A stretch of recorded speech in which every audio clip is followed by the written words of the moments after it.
Niño d'Águia recupera o seu encontro de cacharreiros despois de que o ano pasado fora cancelado por mor da pandemia.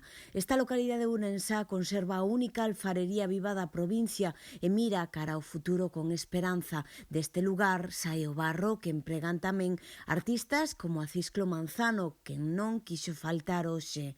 Así, esta cita pretende ser un espazo de creatividade e debate que, ao mesmo tempo que pon en valor a alfarería tradicional, busca un futuro para as profesións do barro. Isto non hai que velo só como unha homenaxe sentimental ou romántico que xa foi, sino como unha posibilidade de desenvolvemento.